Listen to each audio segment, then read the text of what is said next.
Então, pedindo a Deus ao Espírito Santo, né? Calma que você vai ler a referência. Pedindo a Deus ao Espírito Santo e ao nosso amigo Espírito Santo, o que falar sobre paixão e persistência. Imediatamente, para onde a gente vai logo? Para o significado e origem da palavra. Conseguiu, Santo? Não? Não, né? Amém. Aí eu fui para paixão.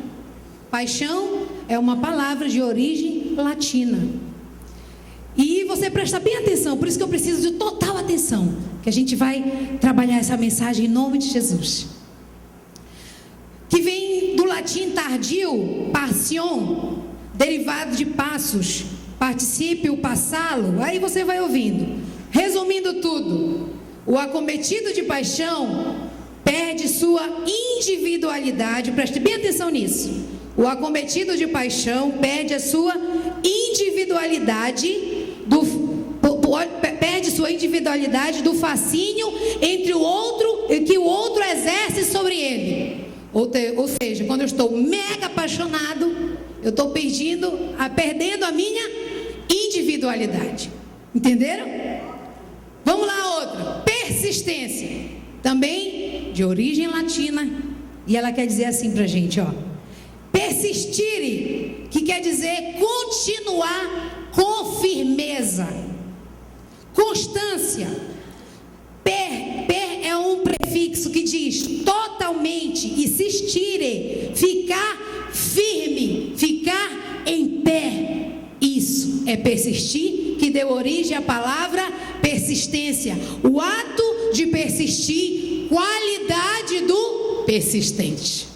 Aí, irmão, veio à mente o que falar desta palavra, a origem dessa palavra na Bíblia Sagrada. Aí me lembrei dos nossos amados irmãos da fé, Noé, Abraão, começa a passar todos eles, né? Todinhos, Josué e muitos. Aí eu pensei, o que falar deles? Também foram apaixonados, também foram persistentes. Aí a gente vai para o Novo Testamento, lembrados do início da igreja, os apóstolos, totalmente persistentes e apaixonados. Mas aí, amado, o Espírito Santo só me trouxe um à mente. Aleluia. Falar daquele que foi única e exclusivamente apaixonado e continuará sendo por você e por mim. A maior história de amor, a maior história de amor que Cristo trouxe para nós. Aquele que recebeu a maior missão, diga, uma missão, ele recebeu por mim. Isso. Só cumpre essa missão, irmão, quem é apaixonado. Às vezes a gente diz quando jovem, muitos jovens, adolescentes, que eu também já fui, já disse muitas das vezes, né? Que já me apaixonei, né? Mas será, né? Será que realmente eu me anulei pelo outro? Esse é o sentido patológico, doente da palavra. Isso nós estamos pensando no nível natural. E para isso o Espírito nos conduziu, falar de paixão e persistência, o Espírito Santo conduziu ao livro de Marcos. Aí você já vai abrindo o livro de Marcos, tá? Livro de Marcos, primeiro evangelho escrito no Novo Testamento, por volta de 70 depois de Cristo. Todos atribuem essa escritura, o livro de Marcos, a Marcos, conhecido como João Marcos. Tá? Vamos aceitar esse entendimento. E você vai abrir o Evangelho de Marcos, capítulo 8, versículo 31 ao 35. Vamos fazer essa primeira leitura rápida, tá? Rapidinho. Jesus prediz a sua morte e ressurreição. Olha lá. Então ele começou a ensinar-lhes que era necessário que o Filho do Homem sofresse muitas coisas e fosse rejeitado pelos líderes religiosos, pelos chefes dos sacerdotes e pelos mestres da lei. Fosse morto e 3 dias depois ressuscitasse. Ele falou claramente a esse respeito. Então Pedro, chamando-o à parte, começou a repreendê-lo. Jesus, porém, voltou-se, olhou para os seus discípulos e repreendeu Pedro. Diga, repreendeu Pedro. Preste atenção, por que ele repreendeu Pedro? Preste bem atenção no que você está lendo. Dizendo, para trás de mim, Satanás. Olha, coitadinho do Pedro, foi todo lá, coitado, né? Você não pensa nas coisas de Deus, mas nas dos homens. Então ele chamou a multidão e os discípulos e disse: se alguém quiser acompanhar-me, negue-se a si mesmo. Diga, negue-se a si mesmo. Tome a sua cruz. Diga, tome a sua cruz e siga-me. Come on, vamos lá. Pois quem quiser salvar a sua vida, a perderá. Mas quem perder, quem entregar a sua vida por minha causa, por causa de quem? De Jesus, o Cristo, o Filho de Deus, e por causa do Evangelho. Segure aí, tá bom? Aí você vira só uma folha, 10:29. Cristo conversando, depois de uma conversa sobre o jovem rico, conversando na sequência, que todos conhecem, a maioria aqui dessa parábola, dessa orientação, não é parábola, isso foi um fato, perdão. Aí no final ele diz assim, no 29, disseram assim, é muito difícil um rico entrar no reino dos céus. Aí Jesus disse, digo-lhes a verdade, ninguém que tenha deixado casa, irmãos, irmãs, pai, mãe, filhos ou campos, por causa de mim e do, diga, de mim e do Evangelho. Deixa sua Bíblia aí. Quando a gente vai analisar uma leitura, aí a gente procura ver o seu contexto, em que momento ela foi escrita, para eu entender tudo bonitinho e tirar um versículo, e ele não é sozinho, ele está acompanhado de várias coisas. Então, estudando esse contexto, estudando o Evangelho, a gente percebe que Marcos evidencia na sua palavra o anúncio da própria morte de Jesus. Isso ocupa o centro, é tema central do Evangelho de Marcos. Diga, paixão. Tema central de Marcos. Vimos que a partir do relato da confissão de Pedro, volta um pouquinho, 8:27, Jesus chega para Pedro e diz, olha, estão dizendo por aí, estão fofocando por aí, mestre, tu és Elias, o João. Aí Jesus diga para ele, encurtando, quem diz tu? Tu dizes que quem eu sou? Aí ele diz, tu és o Cristo, o Filho de Deus.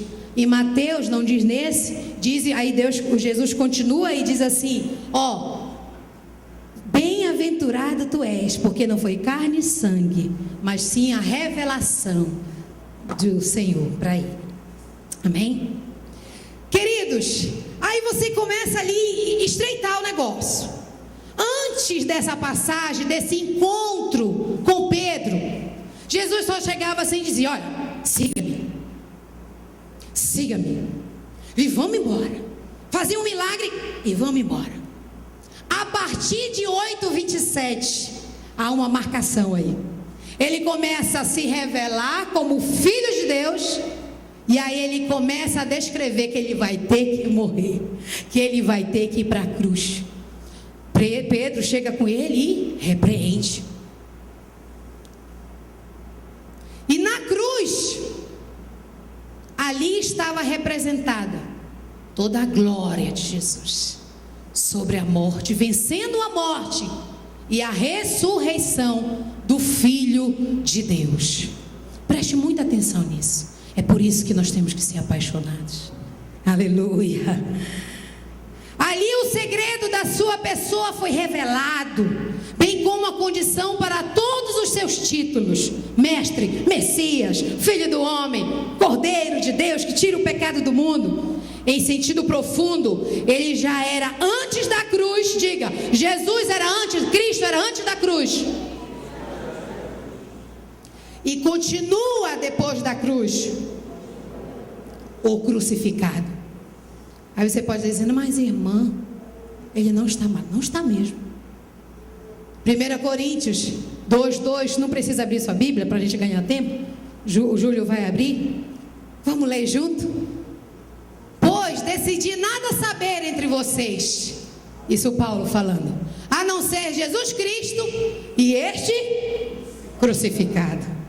O Filho de Deus crucificado, o Filho do homem crucificado e o Messias, esperado pelo povo de Israel, crucificado. Aleluia. Portanto, Marcos diferencia-se dos outros evangelhos.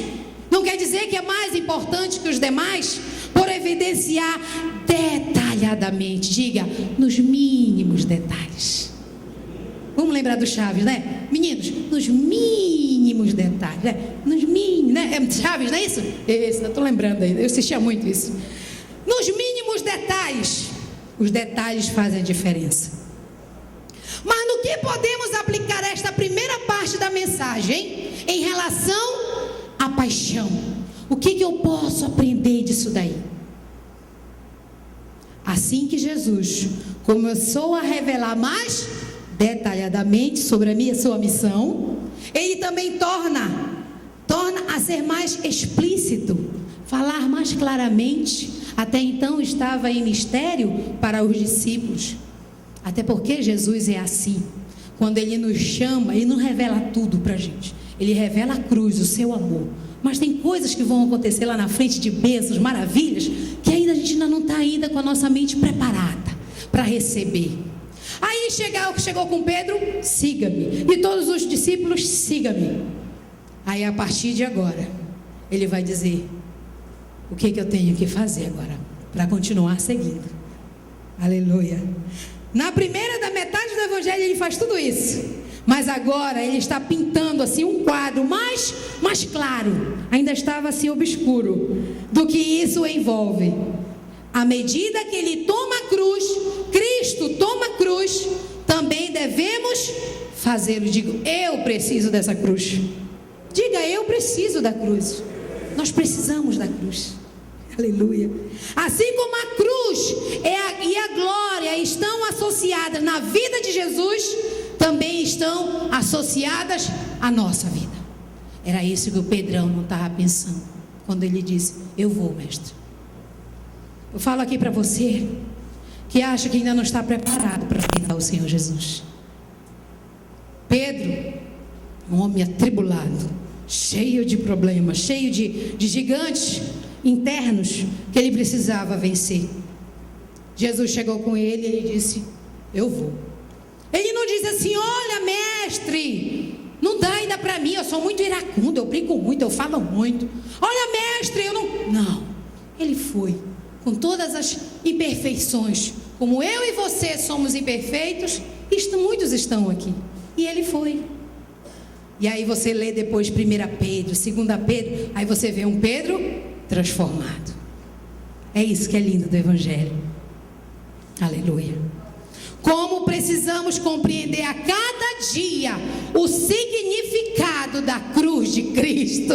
Diga, eu preciso aprender diariamente, viver diariamente na minha célula, na igreja, na minha casa, na minha escola, na faculdade, no trabalho, o significado da cruz para nós. Nosso coração só ficará ardente por essa paixão quando compreendermos esse significado. Gosto de uma reflexão de um autor chamado Timothy Keller. Ele é conhecido hoje no século como o C.S. Lewis do século 21. Aí ele pega justamente esse trecho, por minha causa e pelo Evangelho. Esses dois versículos, 8:35, se não estiver enganada, e 10:29. Aí ele diz assim, justamente a respeito desse versículo, ele diz assim, que Jesus está dizendo: não basta me conhecer apenas como um mestre ou como um princípio abstrato, uma aura, uma alegria. Eu sinto uma coisa, uma paz quando eu venho para a igreja. Você é a igreja, e essa paz tem que continuar com você. Aleluia. Eu fico tão zen. Você tem que ficar zen também lá na casa, na sua casa, na escola, em todos os lugares, irmão. Porque a cruz, ela está revelada para você. Ela já foi compreendida, absorvida, degustada por você. Aleluia, aleluia. Você precisa olhar para a minha vida. Jesus falando. Timothy Keller, ele diz isso. Isso aí, sabe o que quer dizer? Você precisa olhar para a vida de Cristo, independente do que você esteja passando. É luta, irmão, eu sei, dói pra caramba, dói para dedéu. Às vezes fica estreito, parece que a gente está assim, parece tipiti, né? Bem assim, é difícil, chora que só. Mas, irmão, quando a gente olha para a cruz, aí a cruz diz isso: eu fui para a cruz, Jesus falando, e nela perdi a minha identidade. Será que é um pouco parecido com a minha individualidade também? O meu eu perdi, eu deixei tudo. Filipenses 2, meu santo, olha esse que lindo. Olha, eu perdi tudo, a minha identidade, para que você pudesse ter uma identidade. A cruz é o único modo que Deus tem de nos perdoar e de não nos julgar. Vamos ler isso junto.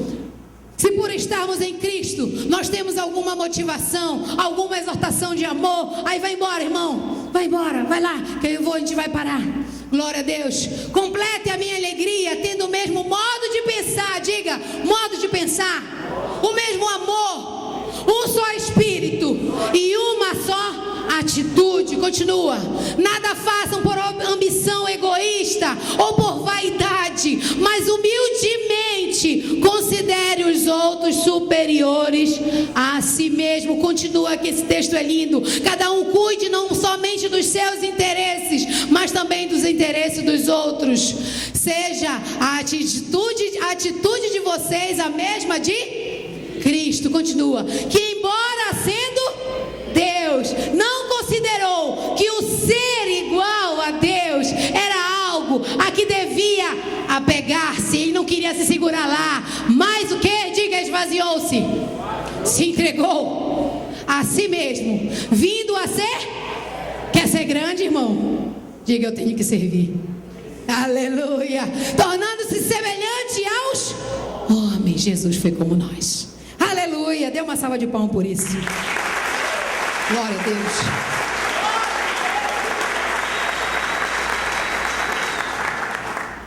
Pedro, ao entender que eles precisavam ir para Jerusalém e que ir para lá implicaria em sofrimento, ele não queria mais ir. Eu topo contigo até aqui, mestre, mas negócio, vai rolar um negócio de uma chicotada lá, vai pegar, passar fome. Me chamaram para ser líder de célula, mas eu estou vendo que o negócio é estreito. Aí ele chegou, aí então ele começa a repreender Jesus, de forma carinhosa. É impressionante a revelação que o Senhor me deu. Aí às vezes a gente diz, olha, irmão, vigia, né? Vigia com o que tu faz. A gente só olha mesmo o mundo material, né? Nossos olhos ainda não estão com a revelação do Senhor. Aí aos poucos o Senhor vai nos dando e a gente vai tirando isso. A gente diz, vigia. Pedro chegou com Vitor. Vitor chega aqui, Vitor. Eu estou sabendo que o Vitor, para onde o Vitor vai, o Vitor pode morrer. Vai ser missionário lá na África. Isso aqui é uma suposição, né, irmão? Sei que ele quer ser missionário e vai ser teólogo mesmo. Aí eu chego com ele e diz, irmão, não vai, irmão. É tão bom aqui na igreja. Irmão, a companhia. Depois tem bola no final da célula. Tem videogame, né? É tão legal a companhia. Não vai, irmão. Aí ele, sabiamente, Jesus aí repreende, e diz, te afasta, Satanás. Para Pedro, unicutícula com Jesus ali, unicutícula, você e a sua amiga, seu amigo na célula. Não vai, irmão, para missões, não vai. Ei, sai para lá, Satanás. Eu tenho que cumprir um chamado, eu tenho que cumprir uma missão, eu tenho que cumprir a missão que o mestre me deu. Não podemos fazer de Jesus um meio para alcançar nossos planos pessoais, e sim procurar compreender quais são os planos dele para nós. Muitas das vezes nós usamos Jesus. Jesus ali estava sendo usado por Pedro. Ele tinha outros planos. Os planos dele não era ir para Jerusalém, mas aí ele repreendeu, porque não estava a fim de ir para lá. Mas aí depois, né? Jesus não é rei? É rei. E um rei tem que ser, só temos que dizer o que para o rei? Estou ao seu comando. Mas Jesus, além de ser rei, ele era um rei que foi para a cruz. Diga, a cruz do rei. Aí você pensa comigo, legal, o rei sentado no trono. O rei sentado no trono. Aí você chega para o rei e diz: olha, eu vou te obedecer sim, se você fizer isso por mim, se você fizer aquilo por mim. Se você não está obedecendo. Mas um rei que foi para a cruz, ele merece ser, aleluia, deve ser obedecido por submissão. E o rei apenas sentado no trono, nos submetemos por obrigação. Mas um rei que foi para a cruz por mim, eu devo me submeter a ele com amor e confiança. Diga, amor e confiança. Agora, quando você lê isso, aí você diz assim: ai, irmã Thaís, olha, Marcos 10, 29, eu amo a minha mãe, amo o meu pai, meus irmãos. Como é que eu vou negar eles por Jesus? Como é que eu vou negar os meus planos por Jesus? Ah, Senhor, como é que eu vou fazer isso? Quando você compreende a revelação da paixão de Cristo por mim e por você, isso aqui é uma leitura diferente, porque a gente está muito apegado às coisas daqui. Aleluia, tinha muita coisa, mas o tempo já foi embora. Aleluia. Qualquer coisa que me enviar, eu farei. Qualquer coisa que o Senhor mandar fazer, eu farei. Esse é o rei que eu e você devemos obedecer, apaixonado por você e por mim. Exemplo de persistência, exemplo de paixão. Persistência, aí você diz: tem a persistência natural. É, irmão. Ah, não, irmão, estranho isso. Persistência natural. É, irmão. Olha a história. Quantos homens criaram tantas coisas que estão nos servindo hoje, mas se eles desistissem no primeiro momento, telefone, né? Tantas coisas que foram descobertas pelo homem, e eles foram também desenvolvendo as suas habilidades. Criação dada por Deus. Persistência dos atletas, que acabou agora recentemente, né? As Olimpíadas da Rússia. Não sei falar aquele nome. Isso, assim, você vê lá muitos atletas superando desafios. Persistência, você é persistente. Diga, eu sou persistente. Irmão, tu está aqui, Jesus te salvou. E aqueles que ainda não estão ainda nesse caminho vão dizer: eu reconheço essa paixão por mim, eu conheço essa loucura que Ele fez por mim. Aleluia, aleluia, aleluia. Mas nós precisamos desenvolver uma persistência sobrenatural, amados. A persistência que vem dEle. Quando compreendemos a paixão, a loucura que Ele fez por mim e por você, não tem mais tempo, irmão, a perder. Nada mais importa. O Evangelho, eu vou curar muita coisa, mas eu quero terminar com a história de dois homens, os moravianos. Quem conhece as histórias dos moravianos? Alguém conhece as histórias dos moravianos? Dizem que foram os primeiros evangelistas, primeiros missionários. Eles foram perseguidos lá pelo século 14, 15, lá da Morávia e Boêmia, que hoje é a República Tcheca. E lá eles foram perseguidos por amor a Deus, né? Por amor ao Senhor, a Cristo. E eles foram, amados, pode deixar isso, foram perseguidos. Eles encontraram refúgio num lugar chamado Herrnhut. Era da propriedade de um conde chamado Nicolau Zinzenberg. Esse Nicolau, quando ele viu uma imagem do Cristo crucificado, ele já amava Jesus. Ele ficou louco e desde aí ele começou a dedicar a vida dele para o Senhor. Dentro desse povo existiam 2 jovens que eles foram para esse lugar, lá para a Alemanha.